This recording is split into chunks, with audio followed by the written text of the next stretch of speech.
Armored combat sports like Bohurt look terrifying. Steel weapons, full plate armor, full contact charges, wrestling, takedowns. Everything about it screams, this must be insanely dangerous. Until now, that belief has only been based on fear and intuition because no study has ever actually measured the injury risk in this sport.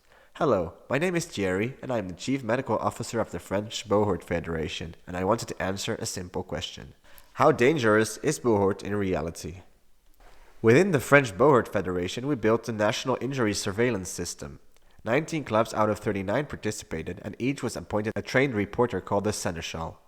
After every training session, they logged the number of fighters, the training duration, the training type, every injury from bruise to fractures.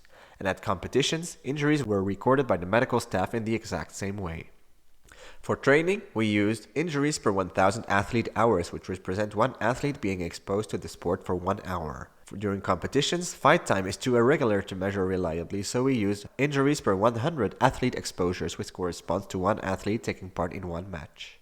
The data set we created in over 9 months was huge. 331 recorded training sessions, 6,184 athlete hours of training exposure, 2,912 athlete exposures in competition.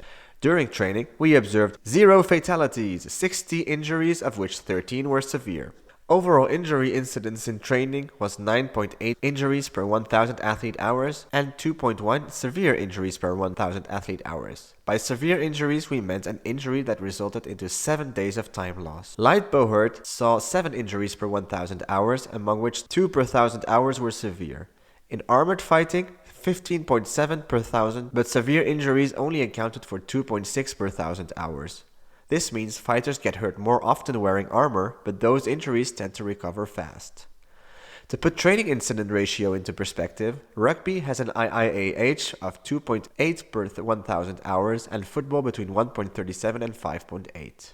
Across all tournaments, 83 injuries were reported, and among these, 7 were severe. The overall Bohurt competition injury incidence was 2.8 per 100 athlete exposures. Compare that to the competition injury incidence per 100 athlete hours of MMA, 23 to 55, kickboxing, 11, boxing, 5 to 25, judo, 2.27 to 11.5, karate, 8.8. Armored combat, with its 2.8 per 100 athlete exposures, is not the out-of-control bloodbath many people imagine, as it sits on the low end of combat sport injury risk.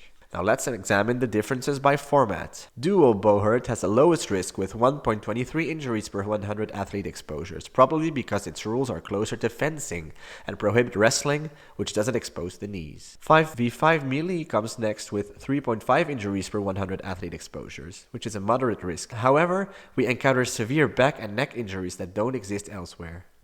Outrance fighting has the highest risk of them all, with 12.5 injuries per 100 athlete exposures, due to the higher intensity fighting during longer continuous exchanges. Injury ratio is comparable to boxing or kickboxing, but remain far below MMA. Injury patterns depend on format. Hand and knees are frequent in all modalities. Head injuries mostly in armored formats, and back injuries mainly in competitions, almost never in training. 34% of all reported injuries, be it training or competition, involve a two-handed weapon strike. This tells us exactly where prevention must focus.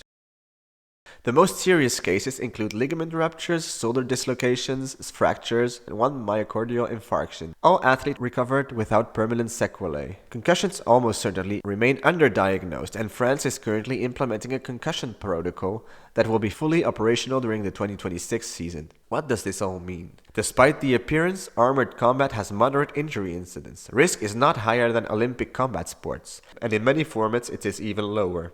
Severe injuries are uncommon and catastrophic injuries are rare. Armor and steel weapons do not automatically equal extreme danger. Reality is much less dramatic than the visual impression.